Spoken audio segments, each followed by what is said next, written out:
hello, and welcome back to another video. So lately, I've been thinking a lot about proactivity and about taking control of my life. For those of you that don't know me, I consider myself a pretty positive person, but I'm coming out of a period of my life which I would definitely call dark. I went to some dark places, felt some dark things, and now it seems like I'm finally coming out of it, and that's great, and that's really great, in fact. And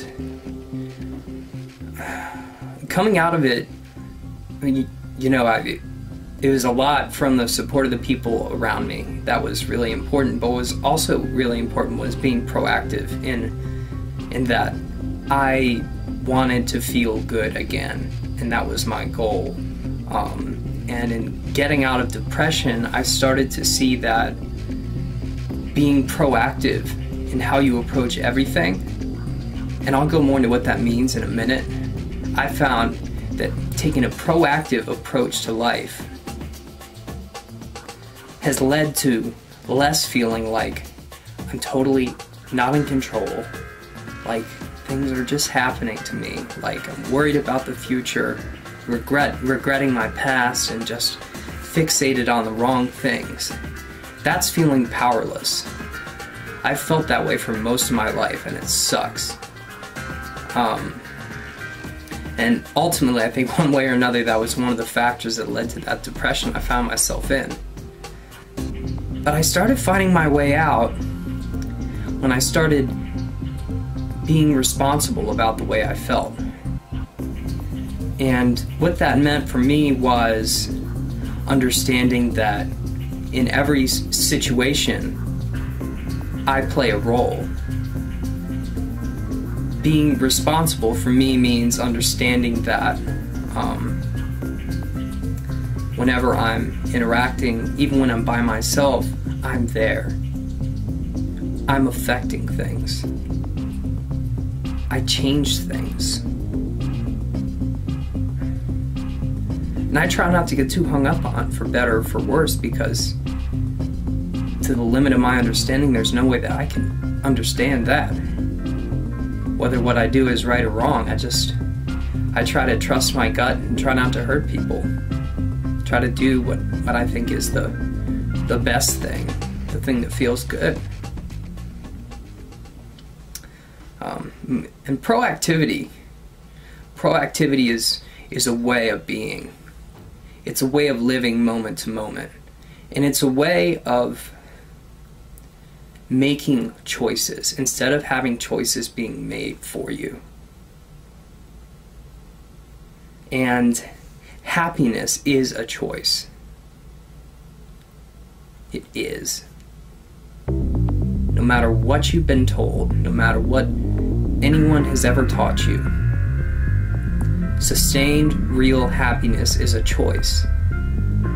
Coming out of depression, I had to learn that. And emotions are choices. But being happy is the most important one. It seems like in this crazy world, one of the things that is so important for all of us is developing a kind of solidarity in the face of harshness, in the face of harsh reality, to maintain peace and calm and joy, to stay in that when things are bad. Not through denial, but through honesty. Because honesty opens up the door to happiness. No matter what the situation, there's a way to find lightness even in the darkest places, just through accepting the situation. And sometimes that is very, very, very hard to do. I know it was for me. I know there's still things I've yet to accept, still things I've yet to get around to really facing. But what I've found is that the hardest part is not facing something, It's gathering the strength to do it, because the obstacle always seems harder than it really is. And the moment that the obstacle is overcome is actually over in a moment. It's so easy. It's all the buildup. That's the stuff that's hard. But clearing it, it takes a second. And then it's over. And I believe that whatever is gained forever. And that the trials that we may endure in our lives, the depressions, the bad things that may come our way, that once overcome, we gain something inside that no one can take from us.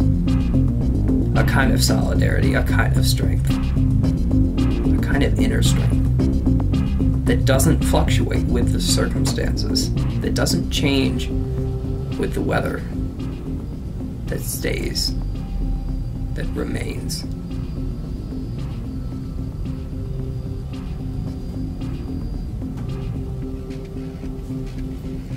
Now, I don't know what your belief system is.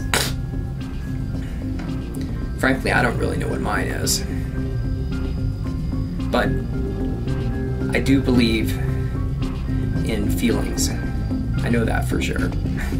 I believe in feelings and thoughts. And right now, that's about where I draw the line. And I believe that proactivity is the key to sustaining happiness. Because being proactive for me means when I feel bad, recognizing it, and then taking steps to feel better again. And, for me, those steps are different than they would be for anybody else. I understand that. Like, we all have our own ways of getting back to that place. But I think it's so important that we recognize when we feel down so that we can bring ourselves back up.